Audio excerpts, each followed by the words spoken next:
Problem number 8 is an equation of a circle. And a circle is a collection of points that's equal distance from a center. Again, hopefully you're studying these things in your algebra classes, and they're quite easy to graph, by the way. What I'm going to move to is using a machine, though. And I'm going to go to my grapher application. And we just did the hyperbola from number 7 last time. I'm going to turn these two off. And this one I'm just going to type over. And what am I going to type? X squared. So x squared. And then it's plus y squared. Plus 6x. And no matter what software you're using, the pictures are pretty much going to look the same. So 2y. And that equals 15. Now something odd is going to happen now. I look at it, and what I want to do is I don't see the whole thing. What you're going to do is zoom out. All right, and I see it. Now, I want to warn you about what some students will do. They'll take they'll zoom in, and they're going to do something like this over here.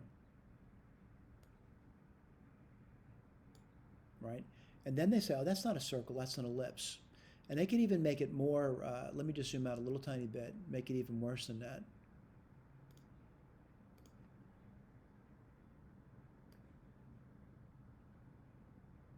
Well, this is going to be really bad. Let me zoom out a little tiny bit. And you can say, it's definitely an ellipse. It's not an ellipse. The reason for that is, if you look at the scale is not the same in the XY axis. So I'm going to equalize it.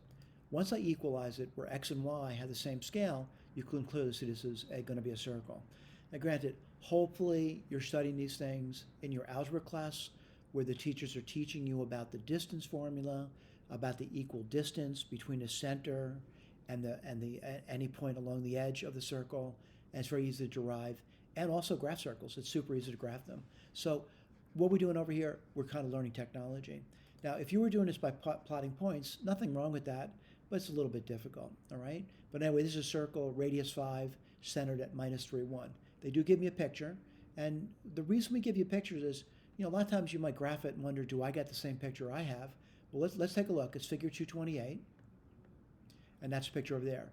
Did I get the same picture using Grapher? Of course I did. If you use Desmos, would you get the same picture? I hope so. If you use Wolfram Alpha, would you get the same picture? I hope so. If you use your graphic calculator, would you get the same picture? I hope so. It really shouldn't be a different picture. You may wonder what a computer's doing. It's just plotting points. It's all it's doing. The same thing that we're doing, plotting points.